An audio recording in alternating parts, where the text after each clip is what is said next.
जय हिंद। एक तरफा युद्ध जीत लिया इजराइल, जो तबातोड़ छुट्टे सांड की तरह हमला कर रहा था, उसने अचानक सीज फायर किसके दबाव में आकर कर दिया। और ये सीज फायर किसे कहा जाता है? और हमास जो इतने एयर हमले देखा, एयर स्ट्राइक या फिर इजराइल के जितने भी जमीनी हमले, इतनी तरह से हमला होने के बावजूद हमास या फिलिस्तीन के लोग इतने खुशियां क्यों मना रहे हैं, इसको समझते हैं। देखिए, इजराइल, ये सीज फायर क्या होता है? सीज फायर मतलब किसी समझौते के तहत हथियारों के प्रयोग को जब रोक लगा दिया जाता है कि हम भी हथियार का प्रयोग नहीं करेंगे, आप भी नहीं कीजिएगा, एक तरह का युद्ध विराम, उसे हम लोग टेक्निकल भाषा में सीज फायर कहते हैं। आर्मी में बहुत सारी चीजें टेक्निकल होती है, जैसे जासूसी को वहाँ रेकी नहीं कहते, वहाँ पेट्रोल कहते हैं, पेट्रोलिंग पे गया, मतलब वो जासूसी कर रहा है, तो उसी तरह यह टेक्निकल वर्ड है सीज फायर। अब ये सीज फायर किसके दबाव में हुआ? देखिए, यूएनओ के दबाव में हुआ नहीं, क्योंकि यूएनओ में रूस ने 3 बार, चाइना ने कोशिश किया इस मुद्दे को उठाया जाता कि एक ज्वाइंट स्टेटमेंट दिया जाए, लेकिन कोई फायदा नहीं है। ये यूएनओ का मतलब कोई नहीं बनता, इसको कोई नहीं पूछता है। ये इसका अहमियत, जिस तरह भारत में अहमियत राष्ट्रपति की है, एक फूफा जी की तरह काम करते हैं,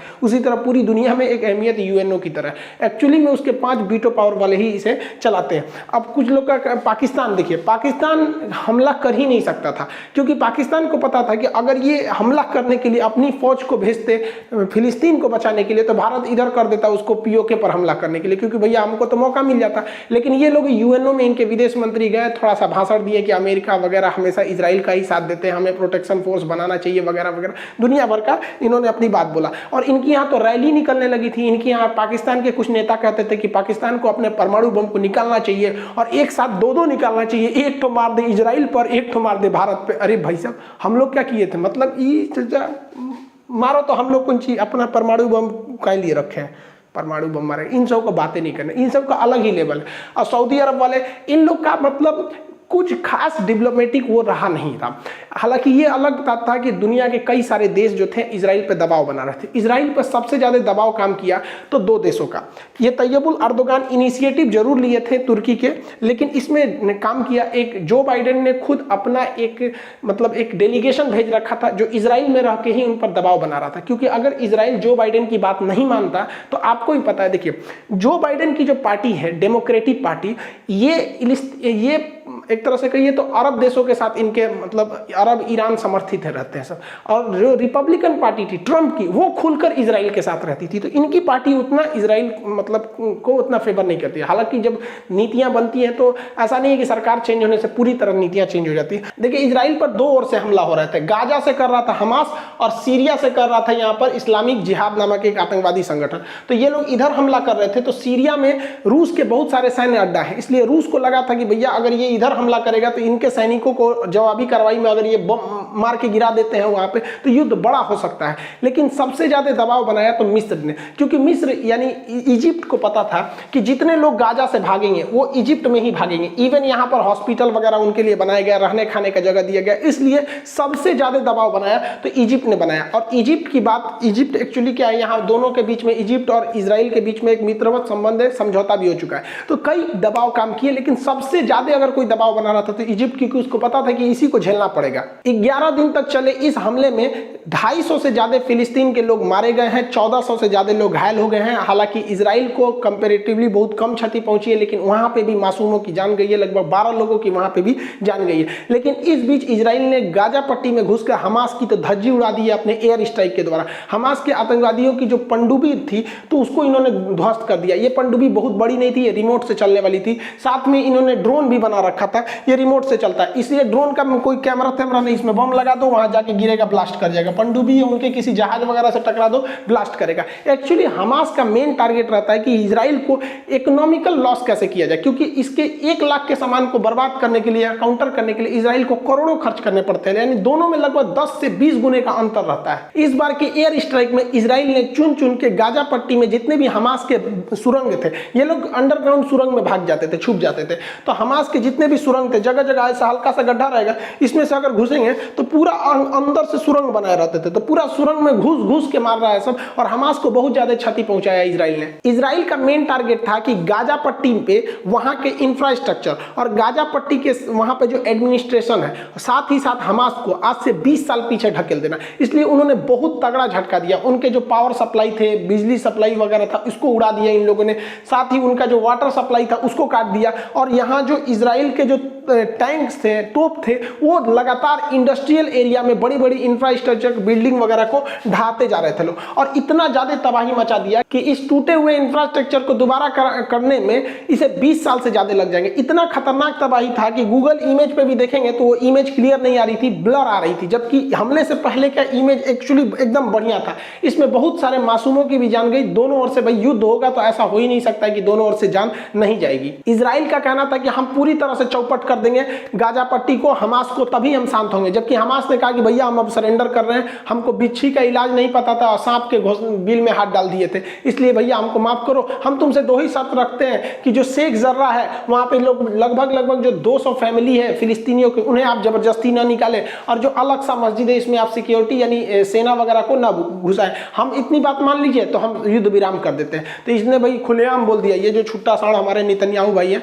इन्होंने क्या कहा कि भैया हम वहां पे उन लोग को जबरदस्ती खाली कराएंगे और जरूरत पड़ी तो दोबारा हम इसमें घुसेंगे भी। लेकिन इनके ऊपर इंटरनेशनल प्रेशर ज्यादा था, जिस वजह से सीज फायर करना इन्हें मजबूरी बन गया। सीज फायर होने के एक दिन बाद ही जब फ्राइडे की नमाज पढ़ने के बाद बहुत सारे लोग अलक्सा मस्जिद में जमा हुए थे, तो अचानक इजरायली पुलिस वहां अंदर घुस जाती है और स्टन ग्रेनेड और रबड़ बुलेट से गोली चलाने लगती है। हालांकि इस हमले में किसी की जान नहीं जाती है, लेकिन दर्जनों लोग घायल हो जाते हैं। इजराइल का कहना है कि यहाँ ये लोग खुशी मना रहे थे कि हमारी जीत हो गई, गाजा की जीत हो गई, और इन लोगों ने पुलिस को प्रोवोक किया, इसलिए पुलिस अंदर घुसी और इन लोग को मारने लगी यहाँ पर। जबकि फिलिस्तीन के लोगों का कहना है कि ये जानबूझ के अंदर आए थे। देखिए यहाँ हो क्या रहा है कि गाजा कह रहा है कि हम जीत गए, फिलिस्तीन और इजराइल कह रहा है कि हम जीत गए, और इसमें ना इजराइल के प्रधानमंत्री को अपने अंदर थोड़ी आलोचना देखने को मिल रही थी, इस वजह से वो अंदर घुस गए ताकि ये दिखाने लगे कि हमारी जीत हुई है। एक्चुअली में यहाँ जीत किसी की नहीं हुई है भाई। देखिए भारी तो पड़ा है इजराइल, नो डाउट, हमेशा से वही भारी पड़ा है, वो बार बार उकसाएगा। हम हमेशा कहते हैं कि बार बार वो अलक्सा मस्जिद वगैरह को लेकर उकसाएगा। इस उकसावे का घाटा क्या होगा कि अलक्सा मस्जिद इस वेस्टर्न बैंक की ओर है, और यहाँ से तो हिंसा होती है,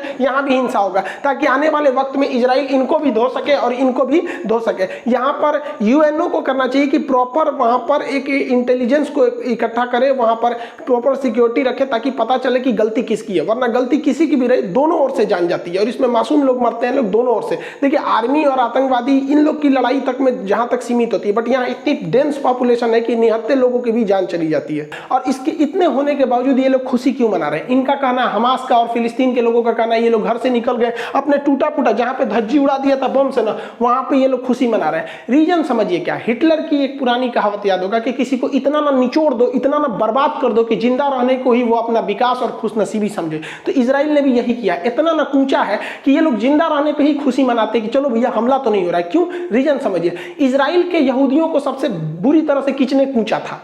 तो हिटलर नहीं कूचा था। तो हिटलर ने जिस सिद्धांत के तहत यहूदियों को कूचा, तो ये वही सिद्धांत कूच दिए सब फिलिस्तीनियों पे। क्योंकि आइंस्टीन ने क्या कहा था, ऊर्जा संरक्षित नहीं, ऊर्जा ना तो उत्पन्न हो सकती है ना तो नष्ट की जा सकती है, इसे एक रूप से दूसरे रूप में बदला जा सकता है। तो हिटलर ने इनको कूचा, ये कूच रहे हैं फिलिस्तीन वालों को। एक्चुअली में ये लोग खुशी क्यों मना रहे हैं? देखिए नेतन्याहू ने कह दिया था कि हम लोग गाजा पट्टी को पूरी तरह से कब्जा कर लेंगे, और इनको डर हो गया था हमास वाले को कि अगर ये गाजा पट्टी को कब्जा कर लिया तो 57 के 57 मुस्लिम देश इन्हें नहीं रोक सकते हैं। क्योंकि इजराइल का पुराना इतिहास रहा है कि वो 6 डे वार में 1967 के पास 60 के दशक में उसने एक साथ 7 देशों को हरा दिया था, पूरी मुस्लिम कंट्री के 7 देशों को। अब 2021 में इसने OIC जो इस्लामिक कंट्री है उनके 57 देशों को घुटने पर टिका दिया। तो इससे लड़ना इन लोग के पास बहुत मुश्किल है, ये नहीं जीत पाएंगे। लेकिन बावजूद इन्होंने सीज फायर किया जब इजराइल ने, तो इन लोग खुशी मनाने लगे कि भैया हमारा गाजा बच गया। लेकिन उसने कहा है कि हम दोबारा हमला कर देंगे अगर हमारे ऊपर हुआ हमला तो। बेंजामिन नेतन्याहू की सरकार तो अभी खुद ही बहुमत की सरकार नहीं है, उनके गठबंधन की सरकार है।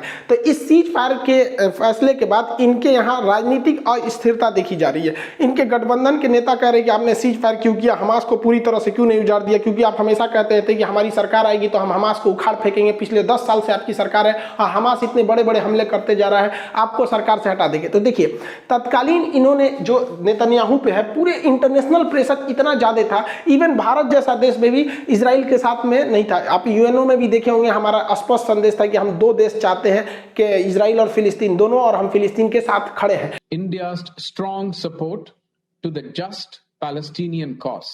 तो इसमें इजराइल के ऊपर दबाव था यूएनओ से लेकर हर जगह, इसलिए इन्होंने मतलब सीज फायर किया। लेकिन देखिए तत्काल ये बेंजामिन नेतन्याहू के ऊपर राजनीतिक प्रेशर है, लेकिन जब चुनाव होगा तो जेन्युइन है कि बेंजामिन नेतन्याहू जीत जाएंगे, क्योंकि चुनाव के वक्त में अगर देश पर आक्रमण होता है तो ये वही पार्टी जीतती है जिस पार्टी के पास सरकार रहती है। आप दो एग्जाम्पल से समझिए, चीन में माओ त्से तुंग के खिलाफ सत्ता भड़क रही थी, मतलब वहां पर चीन में ना बगावत हो रही थी, इसलिए चीन ने तिब्बत पर हमला कर दिया, फिर भारत पर हमला कर दिया, तो वहां के लोग ऑटोमेटिक सरकार के साथ हो गए। हमारे साथ भी देखिए 2019 में पुलवामा में जब हमला हुआ तो बेतहाशा इंसान सरकार के साथ खड़ा हो गया। जितनी हमारी सरकार से गिले शिकवे थे, ऐसा नहीं होता है कि 100% कोई भी गवर्नमेंट किसी को खुश रख सकती है, तो थोड़े बहुत जो भी गिले शिकवे थे, तो पुलवामा अटैक के बाद सरकार से एक ही उम्मीद थी कि नहीं धो के आओ, और मोदी जी ने भी धो दिया, वहां पर बालाकोट स्ट्राइक वगैरह हुआ यहाँ पर। तो यही हो गया नेतन्याहू के साथ कि इलेक्शन में इनकी भी पार्टी को एक पॉलिटिकल बूस्ट जरूर मिलेगा, लेकिन अभी के वक्त में इनकी क्रिटिसाइज किया जा रहा है उन्हीं के देश में। इजराइल और चाइना दोनों एक ही रास्ते पे चलते हैं, ये दुनिया को कुछ दिखाते हैं,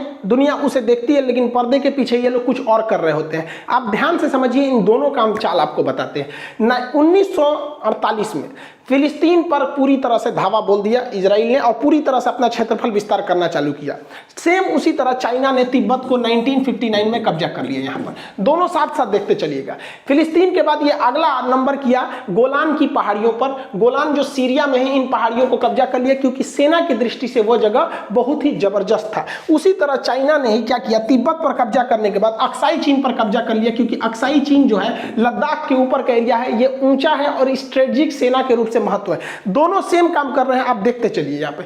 इसके बाद इसने जॉर्डन पर कब्जा कर लिया, क्योंकि जॉर्डन जो है वो पानी का क्षेत्र बहुत अच्छा था। यहाँ पर जॉर्डन वाला डेड सी वाला एरिया है, इस एरिया पर इसने जॉर्डन पर कब्जा कर लिया। चाइना ने ठीक उसी तरह आगे बढ़कर बहुत सारे द्वीपों का कब्जा कर लिया दक्षिणी चीन सागर में, क्योंकि इन दक्षिणी चीन सागर पर कब्जा कर लिया इन द्वीपों पर, क्योंकि यहाँ के देश छोटे छोटे थे, ये कुछ नहीं कर सके। ये दोनों देखिए सेम काम कर रहे हैं सर। इसके बाद इसने लेबनान, ऊपर लेबनान को पे धीरे धीरे जाके वहां पे भी उसके कुछ एरिया को इसने भी कब्जा कर लिया। इसने क्या किया, चाइना ने इस छोटे छोटे द्वीपों को हराने के बाद ऊपर में जापान के द्वीप के साथ इसने कब्जा कर लिया, उसके कुछ द्वीपों के साथ इसके विवाद होते हैं, अक्सर ये उलझता रहता है। आप देखेंगे अब चाइना की नजर है और इजराइल दोनों की नजर है कि हमें कैसे प्राकृतिक संसाधन, पेट्रोलियम, गैस, मछली, ये सब समुद्र से कैसे मिलेंगे। उसका जो तमार ऑयल फील्ड है, यहाँ बहुत बड़ा ऑयल का फील्ड है, यही नीति पे चल दिया चाइना में। उसने दक्षिणी चीन सागर पर पूरा कब्जा करने बैठ गया है, क्योंकि दक्षिणी चीन सागर दुनिया का सबसे बड़ा समुद्र होने के साथ साथ यहाँ पर बहुत ही बड़ी मात्रा में पेट्रोलियम और गैस फील्ड को पाया जाता है। इन दोनों के युद्ध नीति में चार चीज बहुत तेज शामिल रहते हैं। सबसे पहले ये तब हमला करते हैं जब वर्ल्ड बिजी रहता है, जब दुनिया का ध्यान कहीं और भटका रहता है, तो ये लोग अटैक करके अपना क्षेत्रफल बढ़ा लेते हैं। दुनिया जैसे उभरी थी द्वितीय विश्व युद्ध से, सब शांति चाह रहे थे, इधर इन्होंने फिलिस्तीन पर विस्तार कर लिया। ठीक उसी तरह 1960-61 में अमेरिका और रूस युद्ध के कगार पर पहुंच गए थे। क्यूबन मिसाइल क्राइसिस, क्यूबा को लेकर पूरी दुनिया इंतजार कर रही थी, आज युद्ध हो जाएगा कि 2 घंटे बाद होगा कि कल होगा, इतना भयानक था। इसी का मौका देख के चाइना ने क्या कर लिया, धाए से 1959 में तिब्बत कब्जा कर लिया, 1962 में हमारे ऊपर हमला करके अक्साई चीन कब्जा कर लिया। पिछली बार जब लॉकडाउन लगा था तो चाइना ने क्या किया, हांगकांग पर नियम बना दिया कि यहाँ हांगकांग पे हमारी सरकार रहेगी, जो हम यहाँ पे डिप्यूट करेंगे। यहाँ कोरोना को देखकर देखिए पूरी दुनिया कोरोना के बीच में बिजी है, इजराइल कोरोना से निपट गया, शेख जर्रा, जेरूसलम और गाजा को इधर फाइल निपटा दिया। तो ये इनका पहला सिद्धांत है कि दुनिया का जब भी बिजी देखो हमला कर दो। इजराइल और फिलिस्तीन दोनों का जो सेकेंड चाल है उसे कहते हैं टू स्टेप अटैक। ये क्या होता है समझिए, ये लोग क्या करते हैं, आप ऐसे समझिए क्या, अगर हम किसी का 100 रुपया ले लें और सोचते हैं कि उसका 100 रुपया न लौटाए, तो उस इंसान को देख के भागना नहीं है, बल्कि जब वो इंसान मिले ना तो उल्टे उससे टोको, हमारा 5000 रुपया दो, 5000 दो। तू कहेगा कैसा 5000, हम कहेंगे 5000 दो, कैसा 5000, 5000 पे बात हो जाएगा, और जो हम पहले से पैसे वाले के बैठे हैं वो लोग भूल जाएंगे। ये दोनों सेम काम कर रहे हैं, ध्यान दीजिए। अभी जो हुआ है वो जमीन को लेकर हुआ है, यहाँ पर वेस्टर्न बैंक पे शेख जर्रा पर। इजराइल ने कहा कि शेख जर्रा हम खाली करेंगे, शेख जर्रा हम खाली करेंगे, और इधर गाजा से हमला होने लगा यहाँ पर। तो ये जानबूझ के ऐसा काम करता है यहाँ हल्ला हो, और इसने क्या किया, तबातोड़ गाजा और हमास को थूर दिया। पूरी दुनिया का ध्यान चला गया गाजा पर, पूरी दुनिया गाजा को बचाने में लग गई कि भैया गाजा का तुम बाजा मत बजाओ, गाजा का बहुते बाजा बज गया। इजराइल ने कचर कचर के हमास को थूरा, कचर कचर के थूरा, क्योंकि इजराइल का ये 2 स्टेप है कि पहला स्टेप में किसी को कब्जा कर लो और दूसरा स्टेप पर और भयानक हमला करो कि पूरी दुनिया को सल्टाने में लग जाए, पिछवा वाला लोग भुला जाए। तो शेख जर्रा को कोई बतिए नहीं करे, शेख जर्रा के लोग करे ससुरा हमरो हाल चाल ले रहे। यहाँ पे यही करता है चाइना। चाइना ने तिब्बत पे कब्जा किया, ध्यान से समझिए, चाइना ने तिब्बत पे कब्जा किया 1959 में। और इस ससुरा चाइना को पता था कि भारत गुटनिरपेक्ष है, भारत इंसानियत पे चलता है, सही गलत के रास्ता को अच्छे से पहचानता है, भारत कभी ना कहीं भी आवाज उठाएगा। इसलिए ये ससुरा सेकंड स्टेप में चल दिया, कहां पर, लद्दाख पे, क्योंकि भारत अब तिब्बत का मैटर नहीं उठाएगा। अब तू कहेगा लद्दाख मेरा, लद्दाख तुम्हारा, लद्दाख मेरा, लद्दाख तुम्हारा, तिब्बत का मैटर चल जाएगा। यहां चाइना को लालच आ गया, उसने कहा कि तिब्बत अच्छा है, इससे भी अच्छा लद्दाख है, हम लद्दाख को नहीं छोड़ेंगे। तो चाइना को ये बात पता था कि अगर मैटर लद्दाख पे अटकेगा तो भारत कभी ना कभी इसे छोड़ा लेगा, इसलिए इसे अगले स्टेप में उलझाओ। इसलिए चाइना बार बार कहता है कि अरुणाचल प्रदेश मेरा है, अरुणाचल प्रदेश मेरा है, ताकि भारत के लोग कहें कैसा अरुणाचल प्रदेश, तू कहेगा मेरा है, हम कहेंगे मेरा है, हम कहेंगे मेरा है, कुल पंचायत अरुणाचल प्रदेश पे होगा, इसको लोग भूल जाएंगे। अजब हाल है। भारत सरकार को कहना चाहिए ससुरा बीजिंग हमारा है, तो बाप का नहीं है, क्योंकि यहाँ पे है चीन की दीवार। अब भारत सरकार को कहना चाहिए हमारे नक्शा के हिसाब से चीन की दीवार के उधर ना चाइना है, इधर तो है ये नहीं है। सोचिए आपको कुत्ता की तरह बोलिए। इनका तीसरा प्लान जो होता है वो होता है फ्यूचर अटैक का फियर दिखाना, भविष्य में और भयानक हमला करने का डर दिखा देना। तो इजराइल गाजा को धोया और इतना धोया, उसके बाद कहता है कि अभी मेरा ग्रेटर इजराइल बनाना है, अभी हम मिस्र से जमीन छीनेंगे, जॉर्डन से छीनेंगे, कुवैत से, सऊदी अरब से, सीरिया से, लेबनान से, इन सब से छीनेंगे। मतलब ये क्या करता है, किसी मरे हुए को इतना भयानक मारो, इतना मारो और सबको दहशत फैला दो कि कोई मेरे खिलाफ आवाज उठाए तो यही होगा। फिल्म में क्या होता है, एक गुंडा आता है, किसी ठेला वाले को पकड़ेगा, किसी कमजोर को पकड़ेगा, भयानक मारेगा, सरेआम गोली मार देगा, कहेगा मेरे खिलाफ किसी ने आवाज उठाया तो सही यही होगा। मतलब वो एक को मार रहा है और 10 को डर दिखा रहा है। यही सेम नीति अपनाता है चाइना। यहां तो आपने इजराइल को देख लिया कि कब्जा किया, उसके बाद और डरा रहा है। इसने क्या किया, तिब्बत पर कब्जा किया। पहली बात तो तिब्बत पर कब्जे किया, उसने कहा कि तिब्बत अभी हथेली है, तिब्बत अभी हथेली है, अभी इसकी 5 उंगलियां और लाएंगे, 5 उंगलियां और लाएंगे। एक उंगली है लद्दाख, दूसरी उंगली है नेपाल, तीसरी उंगली है सिक्किम, चौथी उंगली है भूटान और 5वीं उंगली है अरुणाचल प्रदेश। मतलब पहले पूछेंगे, कब्जा कर लेंगे, अभी और डराएंगे। अरे नेपाल वाला केपी शर्मा ओली, इसको लगता है कि चाइना नेपाल का साथ दे रहा है, अरे तू फिंगर में आ रहा है, दूसरा नंबर तू ही फिंगर है। यहाँ पर चाइना और इजराइल दोनों को पता है कि कुछ लोग उन्हें लाइक करेंगे वो कितनों गलत काम कर दे, और कुछ लोग उन्हें लाइक नहीं करेंगे चाहे वो कितना भी भलाई कर दे। आप ऐसे समझिए, आप अगर देखिएगा न्यूट्रल होके, तो जो नीति इजराइल अपना रहा है वही नीति कौन अपना रहा है, चाइना अपना रहा है। लेकिन जो लोग इजराइल के काम का विरोध कर रहे हैं, जैसे पाकिस्तान कह रहा है कि वहां पर जुल्म हो रहा है, जो इजराइल का विरोध कर रहा है वही ससुरा चाइना का साथ दे रहा है। कह रहा है नहीं चाइना ठीक है, पाकिस्तान क्या कहता है इजराइल गलत है लेकिन चाइना ठीक है। देख रहे हैं, कमवा दोनों एक है। इनको पता है कि जो मेरा साथ देगा वो साथ ही देगा, और जो देखिए जो इजराइल का साथ दे रहा है, जैसे बहुत सारे लोग कह रहे हैं इजराइल ने सही किया, वही लोग कहेंगे कि चाइना ने गलत किया, जबकि काम दोनों का सेम है। तो यही गड़बड़ हो जाता है।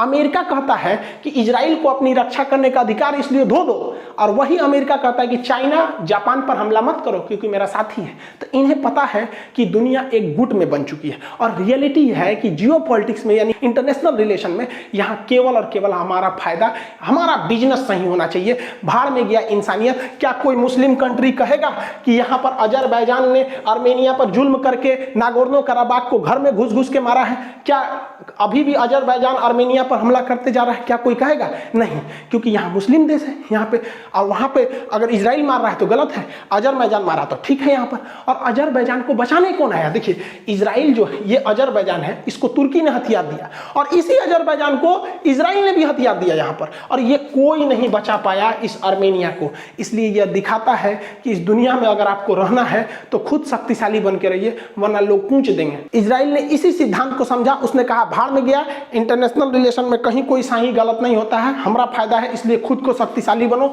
इस रूप में इजरायली जब हिटलर मार रहा था तो वो फिलिस्तीन की ओर आए थे, वहां पर उस जगह पर जेरूशलम की ओर आए थे, क्योंकि इनका जो जेरूशलम है इनके धार्मिक हिसाब से यही उनका पूर्व जगह है, यहाँ पर ये लोग आए थे और धीरे धीरे पढ़ाई लिखाई शिक्षा करके इतना आगे चले गए जो आज दुनिया में किसी की बात नहीं सुनते हैं, दोनों देश नहीं सुनते हैं, ना चाइना सुनता है ना इजराइल सुनता है, क्योंकि इजराइल को सोचिए, इजराइल यहाँ रहने का जगह नहीं था और चाइना को एशिया का मरीज कहा जाता था। इन्होंने शिक्षा, औद्योगिकरण और भ्रष्टाचार को कम किया और इतने तेज आगे बढ़े जिसका कोई हद नहीं, और आज ये डोमिनेट कर रहे हैं यहाँ पर। और हम भारत वाले देखिए, ये 1948 में ये देश बना था, इनको पता भी नहीं था कि इनके देश का नाम इजराइल होगा, अचानक इनके दिमाग में आया 1948 में। और हम 1947 में आजाद हो गए थे भाई साहब, बने नहीं थे, पूरी दुनिया में पहली हम लोग बने थे।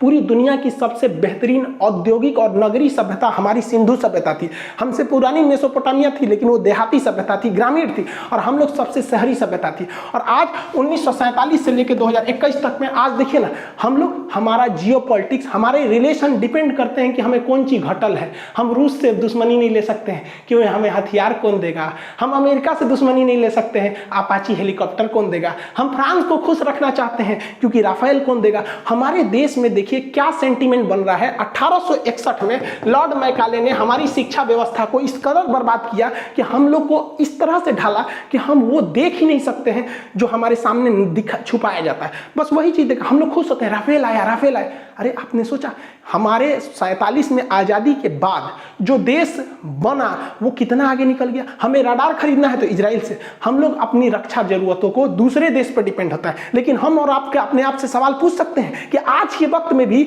जब गलवान में चाइना घुस जाता है तो कोरोना के बीच में राजनाथ सिंह चले जाते हैं रूस में, कहते हैं कि MiG-21 दे दीजिएगा। भारत फोन लगाता है रूस के पास कि S-400 मिसाइल दे दीजिएगा, जबकि इजराइल को देखिए आयरन डोम से धो देता है दिवाली की रॉकेट की तरह। लेकिन हम लोग क्या करेंगे भाई साहब, अजीब स्थिति में हम लोग हैं।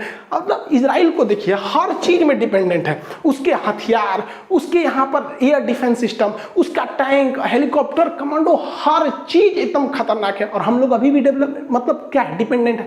हमारी सेना जो है ना वो लड़ती है तो अपनी बहादुरी से, वरना हथियार तो विदेशी है वहां पर। अगर हमारे हथियार आ जाए और हम डिपेंडेंट हो जाए तो पूरी दुनिया में जो चाइना कहता है ना, अक्साई चीन मेरा है, अरुणाचल प्रदेश मेरा है, और POK पाकिस्तान कहता है मेरा है, बस हमारे हथियार वो हो जाए, वरना हमारे फौजियों का जो हौसला है वो बेचारे हथियार से कहाँ लड़ते हैं, अपने कलेजा जिगर के दम पर वो लड़ते हैं। वरना हथियार तो उनको पता है विदेश वाला है, सप्लाई रोक दिया तो क्या करेंगे।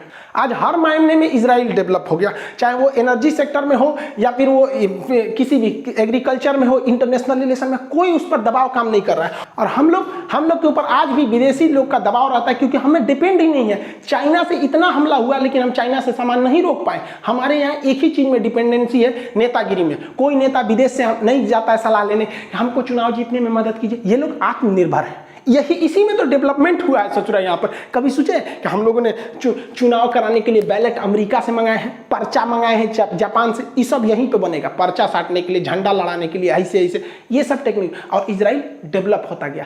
हम लोग क्या है कि हम लोग की जो शिक्षा व्यवस्था को लॉर्ड मैकाले ने इस तरह से चौपट किया ना कि हम लोग को मतलब सही गलत क्या है, मतलब जहां जो मैटर हुआ, जैसे इजराइल फिलिस्तीन में हुआ, सब लोग देखने लगे इजराइल गलत है फिलिस्तीन, भैया इसका अन्य जगह पे क्या इफेक्ट पड़ेगा। और रियल में देखिए, अगर हम लोग आत्मनिर्भर होते तो बहुत से जगह पे हम लोग को अपना सर झुका के रहना पड़ता है क्योंकि कहीं वो नाराज ना हो जाए। और इजराइल जैसा छोटा देश पूरी दुनिया को ललकार के कहता है कि मैं घूस के मारेंगे ओके घर में। इजराइल कितना छोटा है, आप अंदाजा लगाइए कि इजराइल की जो जनसंख्या है, नेट पे सर्च करिएगा, इजराइल की जनसंख्या 9 मिलियन है और उससे ज्यादा हमारे सब्सक्राइबर हैं सब। सोचिए नेतन्याहू भाई, इनको क्या कहें हम यहाँ पर, बताइए। इतना छोटा देश इतना ज्यादा डेवलप है। ये डेवलप इसीलिए है क्योंकि इन्हें अपनी कमी का एहसास है और उसे सुधारते भी हैं। और हम लोग के साथ प्रॉब्लम क्या, अगर कोई कह दिया ना कि हम लोग में थोड़ा डेवलपमेंट पीछे, तो लोग कहते हैं सोचा क्या, कैसे बात करता, हम कहाँ पीछे हैं, हम इससे आगे, उससे। अजीब हाल है यार। आप खुद को सुधारिए, सही और गलत को पहचानिए। हम क्या है कि भाई हम कुछ जो रियलिटी हम बोल देते हैं। अब कुछ फिलिस्तीन के समर्थक हैं, उन्हें वो सोचते हैं कि हम सर फिलिस्तीन के बारे में बोलेंगे, और जो इजराइल के मूड में बनाए हैं उनको लगता है कि हम इजराइल का, भैया जो रियलिटी हम वही बताते हैं। इसी चक्कर में सोच रहा, हमारे ऊपर 2019 में ना 8 गो बम मारे था हमारे ऊपर, भयानक वाला। लेकिन हम भी क्या अपने नेतन्याहू से कम है क्या, ये भी 9 मिलियन जनसंख्या को संभालते हैं। हम भी 9 मिलियन सब्सक्राइबर को संभालते हैं, हम भी ना हटने वाले हैं। आई होप आप इजराइल फिलिस्तीन के इस कॉन्फ्लिक्ट को समझ रहे होंगे। और इस बार के एग्जाम के प्रोस्पेक्टिव पे अगर देखेंगे तो ये इतना लंबा हो गया है कि इसे किसी भी पीसीएस या फिर यूपीएससी में आपको मेंस एग्जाम में लिखने को दे सकता है। और इसमें 3 चीजें और आपको समझना पड़ेगा। एक, आयरन डोम सिस्टम कैसे काम करता है। देखिए, आयरन डोम सबसे छोटा सिस्टम है, वो हमास जैसे आतंकवादियों के लिए ठीक है। भारत को आयरन डोम मिला, आयरन डोम रिजेक्ट कर लिया। वही आयरन डोम से भी ज्यादा खतरनाक है स्पाइडर एसआर, उससे तगड़ा स्पाइडर एमआर, उससे तगड़ा है कि डेविड स्लिंग, उससे भी भयानक है एरो 2, उससे खतरनाक है एरो 3, उससे खतरनाक है बैलिस्टिक सिस्टम। बहुत ज्यादा उसके कई लेयर में सिक्योरिटी है, इसको समझना जरूरी है, उसको भी समझा देंगे। दूसरा कि ये जो यहूदी हैं और जो मुस्लिम हैं, इनकी कुछ चीजें कॉमन मैच करती है। जैसे यहूदी हो गए, ईसाई हो गए और मुस्लिम हो गए, ये तीनों इब्राहिम को मानते हैं। इसलिए आप देखे होंगे इजराइल और अरब के बीच में जो समझौता हुआ था उसका नाम भी था इब्राहिम अकॉर्ड। तो एक इसको समझना जरूरी है, क्योंकि यहां पर जो अल-अक्सा मस्जिद है, देखिए ये अल-अक्सा मस्जिद है और ये डोम ऑफ रॉक है।